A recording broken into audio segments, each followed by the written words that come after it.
Olá pessoal, então no vídeo de hoje nós vamos analisar o limite de uma função definida por mais de uma sentença.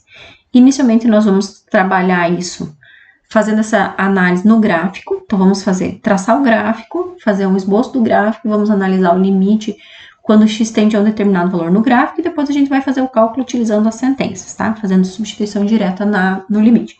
Então inicialmente o ideal é a gente verificar como que vai ser o gráfico de cada uma dessas sentenças. Então, inicialmente, nós vamos verificar. Para a primeira sentença, como é que eu analiso que tipo de gráfico eu tenho? Se o expoente do x é 1, significa que eu tenho uma função linear. O gráfico de uma função linear é sempre uma reta. E essa reta, como ela tem o valor do x, que seria o valor do a numa função polinomial do primeiro grau, que é o valor que acompanha o x ao quadrado aqui, se esse valor ele for negativo, significa que eu tenho uma reta decrescente, ou seja, a inclinação dessa reta vai ter esse sentido assim, ela vai ser uma reta desse sentido. A segunda sentença que eu tenho, ele está dizendo assim, se x é igual a 1, y é igual a 2. Então, se x é igual a 1 e o y é igual a 2, eu tenho um ponto. Um ponto em x igual a 1, y igual a 2. E a terceira sentença, eu tenho uma função quadrática. Sempre que eu tenho uma função quadrática, então eu tenho o gráfico sempre vai ser uma parábola. A mesma análise que faz para a função linear, eu analiso o sinal do x ao quadrado. Nesse caso aqui, o x ao quadrado ele é positivo. Então, eu tenho uma parábola côncava para cima. Ou seja, ele vai ser um gráfico assim. A concavidade dessa parábola é voltada para cima. Então, vamos lá. Para a primeira sentença, eu vou chamar assim, uma f1 de x, que é o 4 menos x. Já sei que é uma reta. Para construir o gráfico de uma reta, eu preciso pelo menos 2 pontos. Quais são esses 2 pontos? Vou utilizar o x igual a 1, que é o valor que eu tenho aqui. Tá, mas x não pode ser 1, ele tem que ser menor do que 1. Ou seja, posso colocar x igual a 1, fazer o cálculo aqui, e lá no intervalo eu representar por um intervalo aberto, ou seja, uma bolinha aberta lá no gráfico, porque x é só menor e não igual a 1. Então, eu faço o cálculo da f1 de 1, vai ser 4 menos 1, que vai ser 3. Então, eu tenho o primeiro ponto em 1 para x, 3 para y. Vou colocar esse ponto aqui já no gráfico. Então, o primeiro ponto que eu tenho aqui, eu tenho um intervalo aberto em 1 e 3. Vou traçar aqui no gráfico. 1 para x, 3 para y. Intervalo aberto. Depois disso, eu vou traçar. Para traçar o gráfico, eu preciso de pelo menos mais um ponto. Qual é esse outro ponto que eu posso utilizar? Qualquer valor, desde que o x seja menor do que 1. X menor do que 1, para ficar mais fácil para fazer o cálculo, vou chamar x igual a 0. Então, eu vou calcular f de 0, 4 menos 0, vai dar 4. O outro ponto que eu tenho, 0 para x, 4 para y.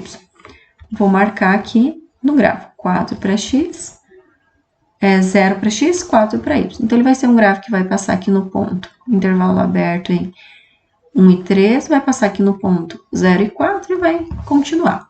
Então, primeira reta nós já traçamos, que é a primeira parte do gráfico, a primeira sentença.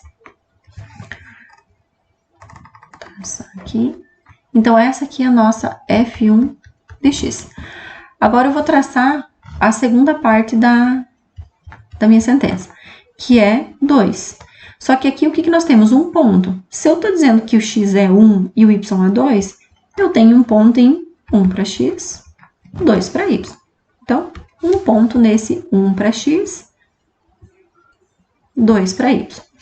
Agora, eu vou traçar a terceira parte da sentença, f3 de x, que é x ao quadrado mais 1. Quais pontos eu vou utilizar? A mesma ideia da primeira sentença. Utilizo primeiro o valor 1, tá, mas x não é igual a 1, x é só maior do que 1. Mesma coisa. Calculo aqui para x igual a 1 e coloco o intervalo aberto no gráfico. Então, f de 1 vai ser 1 ao quadrado mais 1, que vai dar 2. Então, eu tenho um ponto em 1 para x, 2 para o y. Só que aí nós temos que lembrar que vai ser um intervalo aberto lá no gráfico. 1 para x, 2 para y. Só que o que acontece? Quando eu coloco um intervalo aberto aqui no gráfico, ele já é um intervalo fechado pelo ponto que nós traçamos na segunda sentença. Então, pela terceira sentença seria um intervalo aberto, mas ele vai ser um intervalo fechado porque nós já definimos isso aqui nesse ponto. Então, o intervalo vai ficar fechado. Mais um ponto desde que o x seja maior do que 1. Sei lá, vou colocar 2 para ficar mais fácil para calcular. Então, vai ser 2 ao quadrado mais 1 vai dar 5. Então, eu tenho o ponto 2 para x, 5 para y. Vou traçar lá no gráfico. 2 para x, 5 para y. Aí eu tenho que lembrar, né, que como a gente definiu anteriormente, é uma parábola. Então, na hora de eu traçar o gráfico, eu não posso traçar ela no formato de uma reta. Ela tem que ser uma parábola. Então, tá aí o gráfico da terceira sentença. Como é que eu analiso o limite num gráfico? Eu vou analisar as aproximações. Então, eu vou verificar assim. Quando x está se aproximando de 1 por valores menores do que 1, o que acontece? Eu vou pegar um ponto aqui e vou verificar aonde eu encontro o gráfico. O gráfico está aqui em cima. Então, sei lá, 0,5 para x tem um valor próximo lá de 3,5. Quanto mais próximo eu estiver de 1 e verificar o gráfico, eu estou verificando que os meus valores estão ficando mais próximos de 3. Então, aproximo x em 1, o y está se aproximando de 3. Então, o limite quando x tende a 1, vou escrever aqui. O limite quando x tende a 1 por valores menores para aquela função, nós verificamos no gráfico que o y vai ser 3. Agora, qual é o valor do limite quando x tende a 1, mas por valores maiores do que 1? Então, vou verificar no gráfico. Agora, eu vou aproximar desse lado. Vou pegar ponto aqui e vou verificar assim, o que acontece? Onde é que está o valor do meu y? Está lá em cima. Então, onde eu encontro o gráfico, eu vou analisando.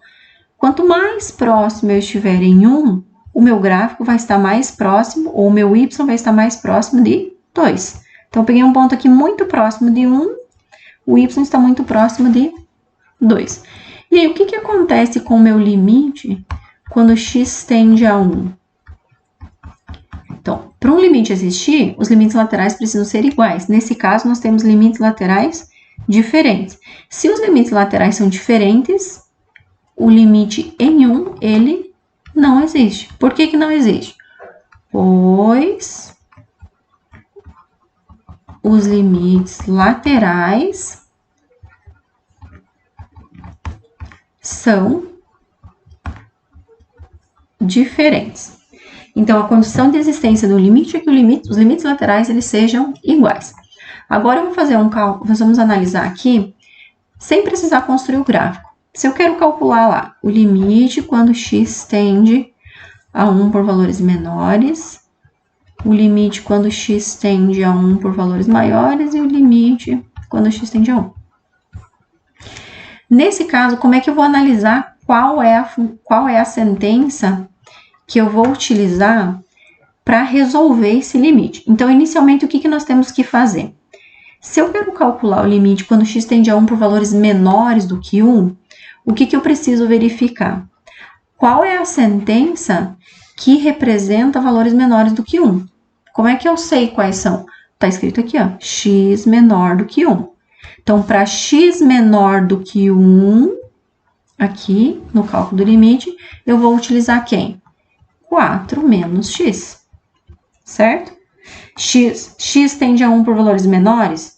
Quando eu digo x tende a 1 por valores menores, o que eu estou querendo aqui? X menor do que 1. Aonde que está o x menor do que 1 lá no gráfico? Na primeira sentença. Aí eu faço o cálculo. Agora, quando eu digo assim, x tende a 1 por valores maiores do que 1. Então, eu quero valores x maior do que 1. É isso que eu estou dizendo aqui no gráfico, para calcular o limite. Qual é a sentença que representa valores maiores do que 1? É a última sentença que eu tenho aqui, ó. X maior do que 1. Então, eu vou utilizar essa segunda sentença para calcular x maior do que 1, que é x ao quadrado mais 1. que é a nossa função. Agora eu faço a substituição direta. 4 menos 1, substituo o valor que o x está atendendo na função, vai dar 3. Mesma coisa aqui, substituo o valor que o x está atendendo, então 1 ao quadrado mais 1 vai dar 2.